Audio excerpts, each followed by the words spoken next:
Hello students, আমার চ্যানেলে তোমাদেরকে স্বাগত। শুরু করছি class 11 second semester Bangla suggestion তোমাদের জন্য। ঠিক আছে, দেখতে পাচ্ছ তোমাদের সামনে রয়েছে বাংলা নাটক। তোমাদের সিলেবাসে কিন্তু একটি নাটক আছে, যেটি নাম হলো আগুন, এবং বিজন ভট্টাচার্যের লেখা এই আগুন নাটকটি।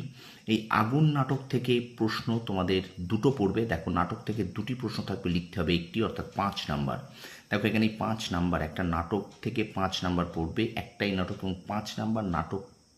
5 নাম্বার পেতে গেলে তোমাকে কিন্তু একটু পরিশ্রম করতে হবে। এখানে কিন্তু 5টা 10টা সাজেশন প্রশ্ন করে গেলে কিন্তু হবে না। কি বললাম? এটা ক্লাস 11, এটা কিন্তু মাধ্যমিক নয় যে তুমি 10টা প্রশ্ন পড়ে গেলে তুমি সাজেশন কমন পেয়ে যাচ্ছ। এখানে কিন্তু অন্তত তোমাকে 20 থেকে 25টা শুধুমাত্র একটা 5 নম্বরের জন্য করতে হবে।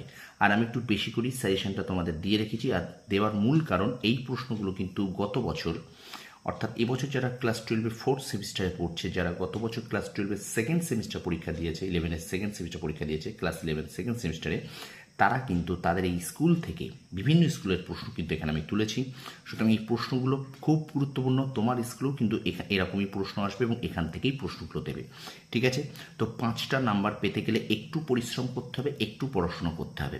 ঠিক আছে, তো চলো, বাংলা নাটক সাজেশন, বাংলা নাটক আগুন, এখানে 5 নাম্বার আছে, নাটক থেকে 5 নাম্বার আসবে, তোমরা সবাই জানো। চলো এবার প্রশ্নগুলো আমরা দেখে নিই, একটু বিস্তৃত প্রশ্নগুলো, মানে অনেকগুলি প্রশ্ন আছে। দেখো, ঘাবড়ানোর কিছু নেই এত প্রশ্ন থেকে। তোমরা যদি রোজই তোমরা দুটো করে নাটক এর প্রশ্ন মুখস্থ করো, দুটো স্টেপ, তাহলে কিন্তু, বা দুটো করে খুব ভালো করে যদি পড়ে রাখো, গল্পটা যদি ভালো করে পড়ো, নাটকটা যদি ভালো করে পড়ো, তাহলে তোমরা প্রশ্ন ভালো গুছিয়ে লেখার যদি ক্ষমতা থাকে, তোমরা কিন্তু পারবে। ঠিক আছে, তোমরা কিন্তু কোনো অসুবিধা হবে না, দুটো করে প্রশ্ন করলেই যথেষ্ট প্রত্যেক দিন। ওকে, দেখো, আগুন নাটকের নামকরণের সার্থকতা বিচার করো, এটা প্রথম প্রশ্ন। 2 নম্বর প্রশ্ন, আগুন নাটকটি কোন পটভূমিতে রচিত? নাটকটির মূল বিষয়বস্তু আলোচনা করো। 3 নম্বর প্রশ্ন, একাঙ্ক নাটক কাকে বলে? একাঙ্ক নাটক হিসেবে আগুন নাটকটির সার্থকতা বিচার করো। আচ্ছা, 4 নম্বর প্রশ্ন, আগুন নাটকের চরিত্র চিত্রণে নাট্যকারের দক্ষতার পরিচয় দাও। 5 নম্বর প্রশ্ন, আগুন নাটকের প্রথম দৃশ্যের ঘটনা প্রবাহ নিজের ভাষায় লেখো। 6 নম্বর প্রশ্ন, আচ্ছা তাল হইছে রোজ সকালে, বক্তা কিসের তালের কথা বলেছে এখানে? তার বিরক্তির কারণ লেখো। চলো এবার চলে যাই আমরা আমাদের 7 নাম্বার প্রশ্ন। প্রায় 25-26টা প্রশ্ন আছে। দেখো, আর দেখ একটু তাড়াতাড়ি ফিরিস, কে কাকে কোথা থেকে তাড়াতাড়ি ফিরতে বলেছে? তার ওখান থেকে ফিরতে দেরি হয় কেন? ফিরে এসে সে কী করবে?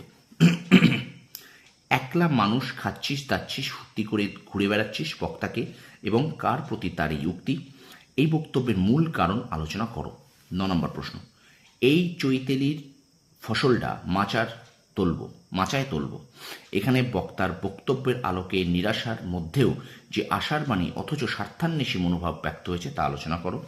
আচ্ছা, 10 নম্বর প্রশ্ন, এখন সকালবেলায় তো আবার পেটে আগুন লেগে গেছে, পেটে আগুন লাগা বলতে কি বোঝানো হয়েছে? আবার কথাটির প্রয়োগের তাৎপর্য ব্যাখ্যা করো। 11 নম্বর প্রশ্ন, কি আমার পুরুষ মানুষ রে? উদ্ধৃতাংশের বক্তাকে এবং পুরুষ মানুষটিকে, বক্তার এমন ব্যঙ্গোক্তির কারণ কি? 12 দাগ দেখো, আগুন নাটকে বর্ণিত সতীশ চরিত্রের চারিত্রিক বৈশিষ্ট্যগুলি লেখো। স্টুডেন্টস, ভিডিওটা কন্টিনিউ করার আগে তোমাদের কাছে আর একটা অনুরোধ, তোমরা ভিডিওটা প্রথম থেকে শেষ পর্যন্ত দেখো, লাইক করো, কমেন্ট করো, তোমার বন্ধুদের মাঝে বেশি করে শেয়ার করে দাও। আর প্লিজ এই প্রশ্নগুলো এখন থেকেই রেডি করো, কারণ তোমাদের 12ই ফেব্রুয়ারি থেকে কিন্তু পরীক্ষা। আর এখনও যারা আমার চ্যানেলটাকে সাবস্ক্রাইব করোনি, তারা অবশ্যই আমার চ্যানেলটাকে সাবস্ক্রাইব করে রাখো, পাশে থাকা বেল আইকনটি প্রেস করে রাখো। চলো আমরা ভিডিওটা কন্টিনিউ করি। 13 দাগ দেখে নাও। আগুন নাটকে কারখানার শ্রমিক পরিবারের চিত্র যে দৃশ্যে আছে, সেই দৃশ্যের ঘটনা নিজের ভাষায় বর্ণনা করো। পরের প্রশ্ন, মহা মুশকিলেই পড়া গেল দেখছি, উদ্ধৃতাংশের বক্তা কে এবং তিনি কাকে উদ্দেশ্য করে কথা বলেছেন? মুশকিলটাই বা কী? 15 দাগ দেখো, যে রক্ষক সেই হলো গিয়ে তোমার ভক্ষক, উদ্ধৃতাংশটির বক্তাকে, উদ্ধৃতাংশটির তাৎপর্য লেখো। 16 দাগ, সে সব কেলেঙ্কারির কথা আর বলো না গিন্নি, বক্তা কে ও তার গিন্নির নাম কি? কোন কেলেঙ্কারির কথা এখানে বলা হয়েছে? 17 দাগ, আগুন নাটক অবলম্বনে হরে কৃষ্ণ চরিত্রটির বৈশিষ্ট্য আলোচনা করো। আচ্ছা, 18 দাগ, আগুন নাটকের চতুর্থ দৃশ্যে হরেকৃষ্ণ ও মনোরমার সংলাপের মধ্য দিয়ে যে ছবিটি ফুটে উঠেছে তা নিজের ভাষায় লেখো। 19 নম্বর, হঠাৎ গোলমালটা থেমে যায়, কিসের গোলমাল? গোলমাল হঠাৎ থেমে গেল কী কারণে? আচ্ছা 20 দাগ, গণনাট্য বলতে কি বোঝো? গণনাট্য রূপে আগুন নাটকটি কতখানি সার্থক তা আলোচনা করো। 21 দাগ, এই যে বড্ড খাঁটি কথা বলেছ হে, এই কে খাঁটি কথা বলেছে এবং খাঁটি কথাটি কি? এই কথাকে খাঁটি বলার কারণ ব্যাখ্যা করো। আচ্ছা 22 দাগ, এখন বাঁচতে হবে, বাঁচতে হলে মিলেমিশে থাকতে হবে, ব্যাস।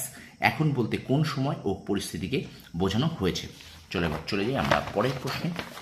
মোট 26টি প্রশ্ন আছে, ঠিক আছে। দেখো, আগুন নাটকের নাট্যকার বিজন ভট্টাচার্যের সমাজ সচেতনতার কি পরিচয় পাও? আগুন নাটকে মন্বন্তর জনিত অনাহার ও খাদ্য সংকট কিভাবে ফুটে উঠেছে? বিজন ভট্টাচার্যের আগুন নাটকের যুবক চরিত্রটি যেন বিবেকের ভূমিকায় অবতীর্ণ হয়েছে, মন্তব্যটি আলোচনা করো। এবং শেষ প্রশ্ন দেখো, আগুন নাটকে উল্লিখিত নারী চরিত্রগুলির সংক্ষিপ্ত পরিচয় দাও। এই হলো তোমাদের 26টি প্রশ্ন আগুন নাটক থেকে। আশা করি এখান থেকে তোমরা অবশ্যই কমন পাবে, ঠিক আছে। তো 5 নাম্বার পেতে গেলে একটু তোমাদের পরিশ্রম করতে হবে। 26টি প্রশ্ন, জানি প্রশ্নগুলো একটু বেশি হয়ে গেছে, কিন্তু কিছু করার নেই। এই প্রশ্নগুলোকে প্রত্যেকটা লাইন কিন্তু নাটকের ভীষণ গুরুত্বপূর্ণ। আর এটা ক্লাস 11 মনে রাখো, এখানে কিন্তু কোনো রকম বেশি ফাঁকি দিও না, ঠিক আছে। কারণ ক্লাস 10 একরকম, ক্লাস 11 12 একরকম। সুতরাং এখন থেকে পড়ার যে অভ্যেসটা তোমাদের ছিল সেটাকে বজায় রাখো, ঠিক আছে। সময়ের মূল্য দাও, সময়ে পড়াশোনাটা করো। দেখো 11-এর অনেকেই বলবে রেজাল্টের নাকি কোনো মূল্য নেই, কিন্তু আমি সেটা মনে করি না। রেজাল্টের মূল্য সব সময় ছিল এবং আছে এবং থাকবেও, ঠিক আছে। তো এই প্রশ্নগুলো 26টি প্রশ্ন অবশ্যই তোমরা এখন থেকে রেডি করো। আর ভিডিওটা অবশ্যই লাইক করো, শেয়ার করো বন্ধুদের মাঝে। তোমরা একটু লাইক করে দাও, ঠিক আছে, কমেন্ট করো, ওকে। আর আমার চ্যানেলে নতুন হলে অবশ্যই চ্যানেলটাকে সাবস্ক্রাইব করো, পাশে থাকা বেল আইকন প্রেস করে রাখো। তোমরা সফল হও, তোমাদের সাফল্য কামনা করি। ধন্যবাদ।